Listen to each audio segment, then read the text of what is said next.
Когато паниката и тревожността те завладеят, обикновено мозъкът започва да търси най-страшния сценарий с идеята да те предпази.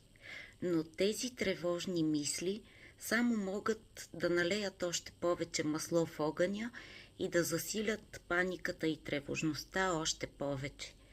Затова ще ти дам едно единствено изречение, което можеш да използваш в тези моменти и което буквално може да те спаси от тях.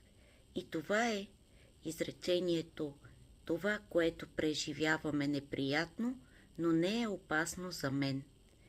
Повтори си няколко пъти това изречение, ако си в момент на силна тревожност или паника. И го повтори не за да убеждаваш себе си в това. Може би отдавна знаеш, че нещата стоят по този начин.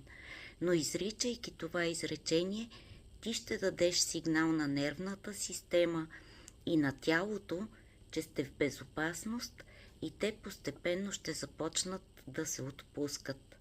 Така че не подценявай силата на думите и енергията на думите и знай, че понякога едно единствено изречение може да започне истинската промяна и позитивна насока за теб. Така че следващия път, когато попаднеш в момент на паника или силна тревожност, просто си кажи: това е неприятно, но не е опасно за мен. И за да запечаташ в мозъка си това изречение и за да можеш да го използваш когато ти е нужно, напиши го в коментар, за да може да премине през теб, през мозъка ти и да остане като клеймо под това видео.